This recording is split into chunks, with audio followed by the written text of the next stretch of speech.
Halo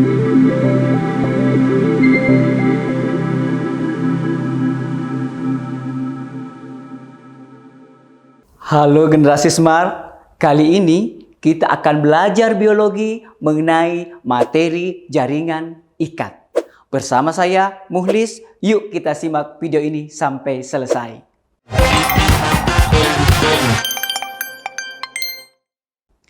Jaringan pengikat itu adalah jaringan yang mengikat atau mempersatukan jaringan menjadi organ dan berbagai organ menjadi sistem organ serta melindungi jaringan atau organ tubuh. Ciri khusus dari jaringan ikat yaitu memiliki komponen interseluler yang disebut dengan matriks. Matriks ini tersusun atas serat-serat dan juga bahan dasar. Berdasarkan bentuk dan sifatnya, serat pada matriks itu dibedakan menjadi 3. Yang pertama itu adalah serat kolagen. Serat kolagen itu berwarna putih, mempunyai daya renggang yang tinggi dengan elastisitas yang rendah. Serat kolagen itu terdapat pada tendon. Kemudian serat yang kedua itu adalah serat elastin. Cirinya yaitu berwarna kuning, lebih tipis dari serat kolagen, serta mempunyai elastisitas yang tinggi. Serat elastin terdapat dalam pembuluh darah dan juga ligamen. Kemudian serat yang ketiga itu adalah serat retikuler. Mirip dengan serat kolagen, tetapi mempunyai ukuran yang lebih kecil. Serat ini berfungsi untuk menghubungkan jaringan ikat dengan jaringan ikat lainnya. Berdasarkan struktur dan fungsinya, jaringan ikat dibedakan menjadi 7. Ada 7. Yang pertama itu adalah jaringan ikat longgar. Jaringan ikat longgar memiliki sel-sel yang jarang dan sebagian jaringannya tersusun atas matriks yang mengandung serabut kolagen elastin. Fungsi jaringan ikat longgar adalah untuk membungkus dan menyokong organ-organ tubuh termasuk pembuluh darah dan juga pembuluh saraf. Yang termasuk dalam kelompok jaringan ini antara lain fibroblast, sel plasma, makrofag, mast cell, dan juga berbagai sel darah putih. Nah, sekarang kita pindah ke jaringan ikat yang kedua, itu adalah jaringan ikat padat. Terbuat dari serabut kolagen yang berwarna putih. Jaringan ini bersifat fleksibel tetapi tidak elastis. Terdapat pada selaput urat, selaput pembungkus otot, kemudian ligamen dan juga tendon. Fungsi dari jaringan ikat padat adalah untuk menghubungkan berbagai organ tubuh seperti otot dengan tulang serta tulang dengan tulang. Jaringan ikat yang ketiga itu adalah jaringan darah. Itu berupa cairan sebagai komponen utamanya. Jaringan darah terdiri dari plasma darah, trombosit, dan juga sel-sel darah.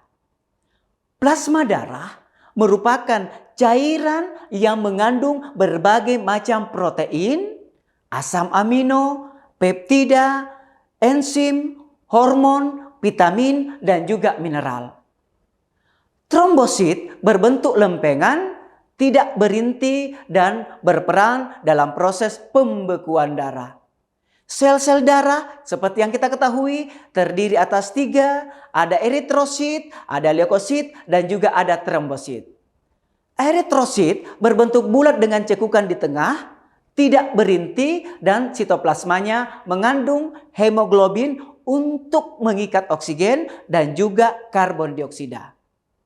Sedangkan sel darah putih atau leukosit itu memiliki bentuk yang bervariasi, berinti, dapat bergerak secara amuba, dan berperan dalam pertahanan tubuh terhadap infeksi. Jaringan ikat yang keempat itu adalah jaringan tulang rawan. Jaringan tulang rawan terdiri atas sel-sel tulang rawan yang terdiri dari fibrosa tipis dan bersifat fleksibel. Matriks tulang rawan merupakan campuran protein dengan polisakarida yang disebut dengan kondrin. Sel tulang rawan disebut dengan kondrosit dan dibentuk oleh kondroblas. Berdasarkan kandungan matriksnya, jaringan tulang rawan dibedakan menjadi 3. Yang pertama adalah tulang rawan hialin. Matriksnya memiliki serat kolagen yang tersebar dalam bentuk anyaman halus dan rapat, tampak transparan atau jernih, dan mengkilap kebiruan. Terdapat pada saluran pernapasan dan juga tulang rusuk. Tulang rawan yang kedua itu adalah tulang rawan elastik. Tulang rawan elastik itu mempunyai ciri matriksnya mengandung banyak serat elastik dan sedikit serat kolagen. Warnanya adalah kekuning-kuningan. Tulang rawan elastik ini terdapat pada epiglotis dan juga bagian luar dari telinga kita. Fungsi dari jaringan tulang rawan hialin ini adalah untuk memberikan fleksibilitas suatu organ serta memberikan sokongan. Selanjutnya, tulang rawan yang ketiga itu adalah tulang rawan fibrosa. Dengan ciri-ciri itu adalah mengandung banyak serat kolagen yang tersusun rapat, berwarna gelap, dan juga keruh. Jaringan ini merupakan jaringan tulang rawan yang paling kuat. Terdapat pada perlekatan ligamen, sambungan tulang belakang, dan juga pada tulang kemaluan. Fungsi dari jaringan tulang ini adalah untuk memberikan proteksi atau perlindungan dan juga untuk menyokong. Nah, sekarang kita lanjut ke jaringan ikat selanjutnya yang kelima. Itu adalah jaringan tulang. Seperti yang kita ketahui bersama bahwa jaringan tulang itu dibagi menjadi 2. Yang pertama itu adalah jaringan tulang spons dan yang kedua adalah jaringan tulang keras atau kompak. Jaringan tulang spons itu memiliki ciri-ciri, yaitu matriks yang berongga, tersusun atas lamela-lamela dengan lakuna yang mengandung osteosit. Jaringan tulang spons itu terdapat pada bagian dalam tulang yang langsung berhubungan dengan sumsum tulang. Sedangkan jaringan tulang keras atau kompak itu memiliki matriks yang rapat dan tidak memiliki rongga. Terletak pada bagian luar dari tulang spons, di mana tulang keras atau tulang kompak ini terdiri atas berjuta-juta sistem Harpers yang tersusun menurut sumbu panjang tulang. Jaringan ikat yang keenam itu adalah jaringan lemak. Jaringan lemak terdiri atas sel-sel lemak berbentuk bulat atau poligonal dan juga dinding selnya tipis. Di mana terdapat jaringan lemak ini? Jaringan lemak terdapat di bawah kulit, di sekitar persendian sumsum tulang, kemudian mesenterium, di sekitar ginjal, dan juga di belakang bola mata. Jaringan lemak berfungsi sebagai bantalan yang melindungi organ-organ, juga sebagai cadangan makanan, dan juga sebagai isolator penjaga suhu tubuh.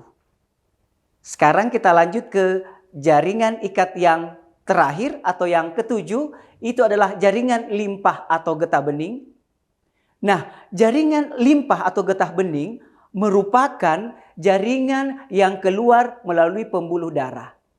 Komponen utamanya adalah air yang mana di dalamnya itu terlarut glukosa, asam lemak, dan juga garam. Sedangkan komponen selulernya itu adalah limfosit dan granulosit yang merupakan bagian dari sel darah putih. Getah bening beredar ke seluruh tubuh melalui pembuluh getah bening yang berada paralel dekat dengan pembuluh balik atau pena.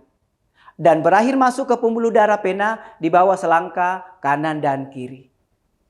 Jaringan limpa atau getah bening ini berfungsi untuk yang pertama mengangkut cairan jaringan, yang kedua untuk mengangkut jaringan, kemudian ketiga mengangkut asam lemak, kemudian yang keempat adalah mengangkut garam mineral dan juga zat-zat lain dari jaringan di sistem pembuluh darah.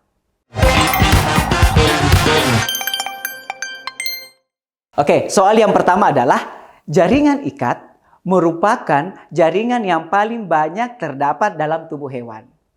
Berikut ini yang tidak termasuk jaringan ikat adalah. Nah, generasi smart jika menemukan soal seperti ini, maka jawabannya adalah D.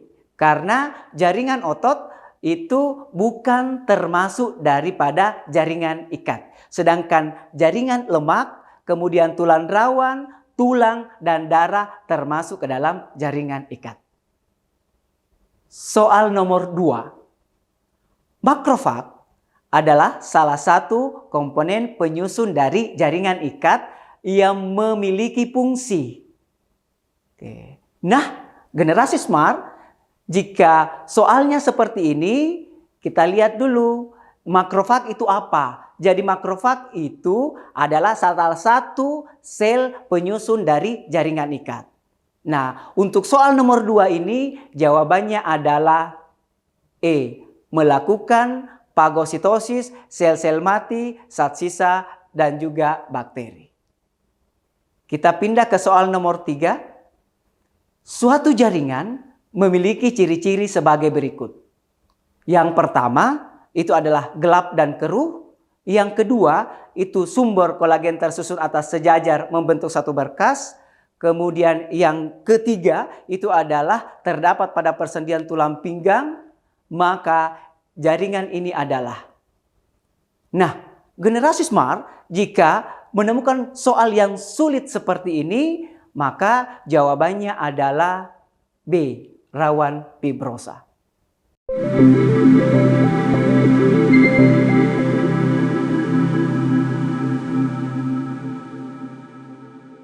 Semoga membantu ya generasi smart. Sampai ketemu pada pembahasan materi selanjutnya. Salam Smart School, generasi smart, berkarakter, cerdas ki.